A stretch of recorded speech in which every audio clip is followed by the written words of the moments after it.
안녕하세요. 5월 20일 어린이 조선일보 NI 지면 해설 강의를 맡은 안예진 기자입니다. 그럼 오늘도 해설 강의 시작해 보도록 하겠습니다.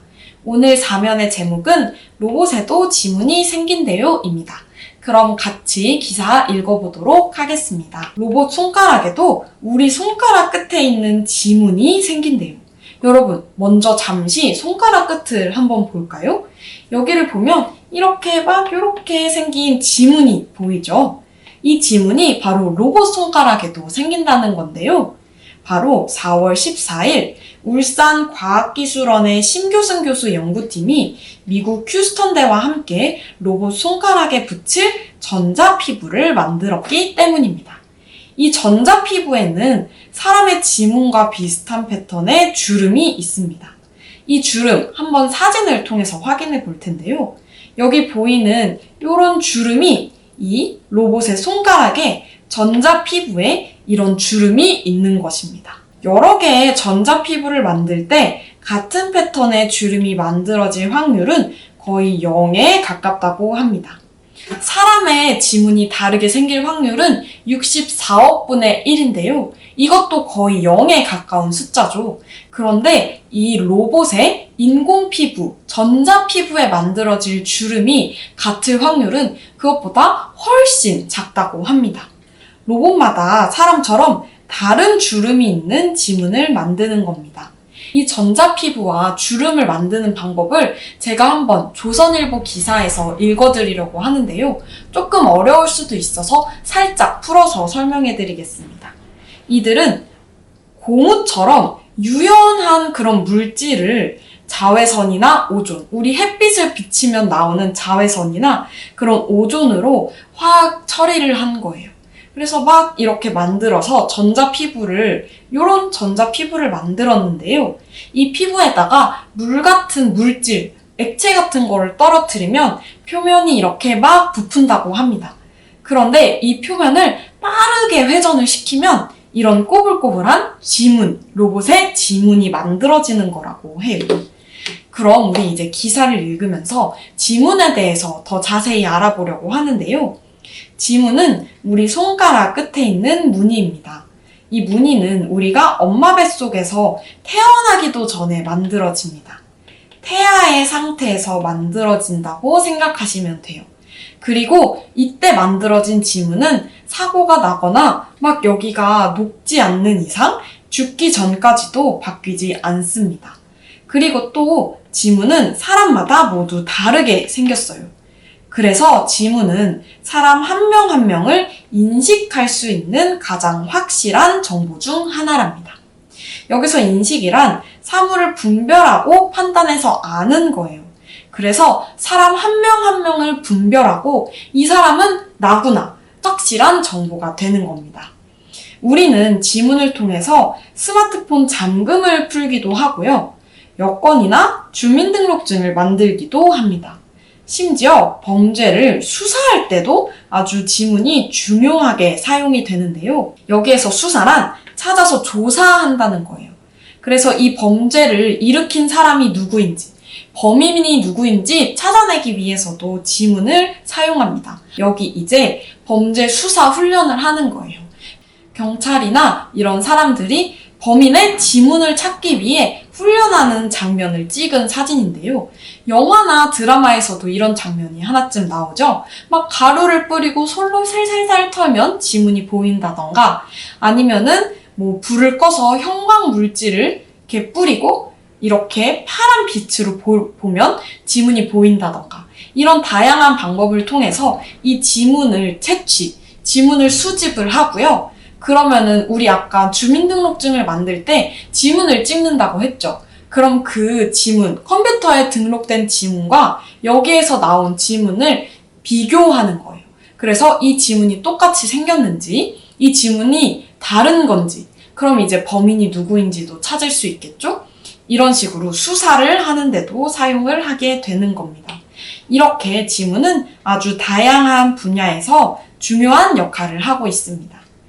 연구팀은 로봇에도 이런 역할을 하는 지문을 붙이려고 한 것입니다. 로봇에 지문이 있으면 로봇을 구별하기 쉬워지는데요. 구별이란 성질이나 종류의 차이가 남, 성질이나 종류에 따라 갈라놓음이라고 생각하시면 됩니다. 그래서 뭐 예를 들어서 과일과 채소, 종류에 따라서 이렇게 과일은 과일끼리, 채소는 채소끼리 갈라놓는다. 이런 거를 구별이라고 할 수 있는 거죠. 그래서 똑같이 생긴 로봇이 여럿 있어도 지문을 통해서 어떤 로봇이 어떤 역할을 하고 있는지 알아볼 수 있습니다. 또 어떤 로봇이 위험한 일을 하는지도 쉽게 알 수 있고요. 이 로봇이 우리 편인지 이런 것들도 알 수 있는 겁니다. 앞으로 우리 일상에 로봇이 계속해서 많아진다면 로봇 지문이 큰 도움이 될 거라고 합니다. 조선일보 기사에서도 스타트업 기업인 피겨 AI가 주방에서 식료품을 정리하는 로봇 2대의 협업 영상을 공개했다고 하는데요. AI 로봇들이 스스로 너는 이거를 하고 나는 이거를 하고 이렇게 역할을 나누고 소통하면서 일하는 모습이 바로 이 영상에 나오는 겁니다. 이렇게 2명의 로봇이 있죠. 이제 한 명은 냉장고에다가 넣고 한 명은 다른 일을 하고 이렇게 서로가 맡은 역할을 따로 하는 겁니다. 그래서 이렇게 그릇을 주면 그릇에 과일을 넣고 이런 식으로 각자 역할을 가지고 로봇들이 일을 하는 거예요. 이런 시대에서는 로봇 지문이 아주 큰 도움이 될 거라고 과학자들이 생각하고 있는 겁니다. 그럼 우리 이제 같이 읽은 기사를 바탕으로 문제를 함께 풀어보도록 하겠습니다. 1번 문제입니다. 지문이란 무엇이고 지문의 특징은 무엇인가요? 입니다. 우리 아까 위에서 지문은 2번째 문단에서 지문에 대해서 살펴볼 수 있었는데요. 여기 보면 지문은 우리 손가락 끝에 있는 문이에요. 이렇게 볼 수 있는데요. 우리 지문에 대해서 조금 더 자세히 지식이 팡팡을 통해 알아보도록 하겠습니다. 지문이란 인간을 비롯하여 몇몇 동물의 손가락 끝부분에 있는 소용돌이 모양의 무늬입니다. 여기 이렇게 보면 막 이렇게 돼 있는 소용돌이 모양의 무늬라고 생각을 하시면 되고요. 몇몇 동물, 침팬지나 고릴라 이런 동물들에게도 지문이 있습니다. 이 지문은 세상 밖으로 태어나기 전인 태아 시기에 손끝에 땀이 나오는 구멍, 땀샘에서 만들어집니다. 사람마다 땀구멍의 위치가 달라서 지문도 모두 다른 건데요. 이 지문은 손으로 물건을 잡기 쉽게 도와주는 역할을 하고요. 현재는 본인 확인을 위해서도 자주 사용이 됩니다. 그래서 이 지문이란 무엇인가요? 손가락 끝에 있는 소용돌이 모양의 무늬 이렇게 적어주시면 되고요. 지문의 특징은 여기 사람마다 모두 다르게 생겼어요. 이거를 특징으로 적어주시면 됩니다. 지문은 사람마다 모두 다르게 생겼다는 특징이 있다. 이렇게 적어주시면 되고요. 다음으로 2번 문제 넘어가도록 하겠습니다. 2번 문제입니다. 사람의 지문은 우리 일상에서 어떻게 쓰이나요? 기사를 참고해서 적어보세요. 우리 아까 1번 문제 풀면서 본 문단을 계속 보면 알 수 있는데요. 여기 보면 지문은 스마트폰 잠금을 풀기도 하고 여권이나 주민등록증을 만들기도 한다. 심지어 범죄를 수사할 때도 중요하게 사용이 된다. 이렇게 적어주시면 되는데요. 스마트폰 잠금을 푼다. 또 여권이나 주민등록증을 만든다. 마지막으로 범죄 수사에 사용된다. 이렇게 적어주시면 됩니다. 마지막으로 3번 질문입니다. 로봇에게 지문이 생기면 어떤 사람이 편리해질까요? 이유와 함께 여러분의 생각을 적어보시면 좋을 것 같습니다. 저는 로봇에게 지문이 생기면 아까도 말했지만 우리 로봇이 무슨 일을 하고 로봇을 구분하는 데 사용할 수 있다고 했잖아요. 그래서 가장 먼저 연구자, 연구팀, 개발자, 로봇 공학자라고 작성할 수도 있겠죠? 이런 사람들이 편리해질 거라고 생각을 했습니다. 이들이 정말 많은 수의 로봇을 만들 텐데 이 많은 수의 로봇을 일일이 구별하는데 로봇 지문이 있으면 아주 잘 쓰일 수 있겠죠? 이렇게 다양한 사람에게 도움이 될 수 있을 것 같은데요.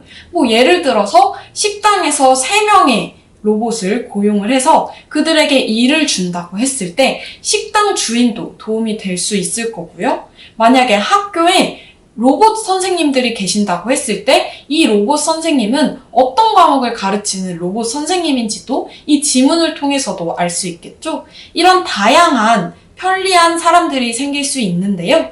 여러분의 생각을 한번 이유와 함께 적어보시면 될 것 같습니다. 저의 경우에는 연구팀 개발자 로봇공학자가 아까 만든 로봇을 쉽게 구별할 수 있다. 이렇게 적어볼 수 있을 것 같습니다. 그럼 이렇게 여러분의 생각을 같이 적어보시면 좋을 것 같고요. 오늘 4명 강의는 여기서 마치도록 하겠습니다. 감사합니다.